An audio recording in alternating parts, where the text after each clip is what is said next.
సామాన్యులకు మరో షాక్ తగిలింది. ఇప్పటికే పెట్రోల్, డీజిల్ ధరలు పెరగడం, వర్షాభావ పరిస్థితుల వల్ల కూరగాయలు, నిత్యావసర సరుకుల ధరలు పెరగడంతో రోజువారీ ఖర్చు పెరిగింది. ఈ క్రమంలో సామాన్యులకు అందుబాటులో ఉంటే చికెన్ ధరలు కూడా భారీగా పెరిగాయి. 2 వారాల క్రితం కిలో చికెన్ 250 వద్ద ఉండగా క్రమంగా పెరుగుతూ ఇప్పుడు ఏకంగా 300 మార్కును దాటింది. రిటైల్ షాపుల్లో కిలో 300 నుంచి 330 మధ్య విక్రయిస్తున్నారు. దీంతో 2 వారాల్లోనే 50కి పైగా పెరుగుదల నమోదు చేసింది.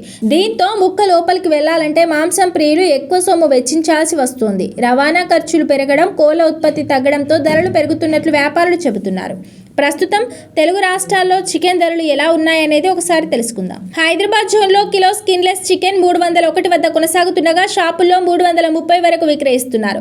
ఇక డ్రెస్డ్ చికెన్ కిలో 267గా పలుకుతుండగా ఫారం వద్ద లైవ్ బర్డ్ 145గా ఉంది. ఇక రిటైల్ లైవ్ బర్డ్ 172గా ఉంది. ఇక కరీంనగర్ జోన్లో కూడా ఇవే ధరలు కొనసాగుతున్నాయి. అటు ఏపీలో చికెన్ ధరలు మరింత ఎక్కువగా పలుకుతున్నాయి.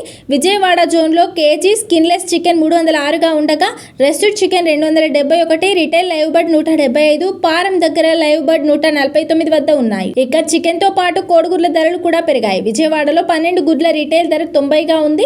ఇక హైదరాబాద్ లో 12 కోడిగుడ్ల ధర 88 పలుకుతోంది. రిటైల్ షాపుల్లో ఒక్కో గుడ్డు ధర 10 వరకు పలుకుతోంది. కోళ్ల దానా ఖర్చులు బాగా పెరిగిపోయాయి. దీంతో కోళ్ల ఫార్మ్స్ నిర్వహణకు భారీగా ఖర్చు చేయాల్సి వస్తోంది.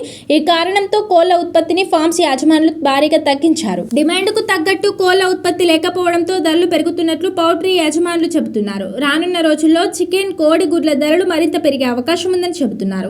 దీంతో రానున్న రోజుల్లో కిలో చికెన్ 400 వరకు చేరుకున్నా ఆశ్చర్యపోవాల్సిన అవసరం లేదని అంటున్నారు.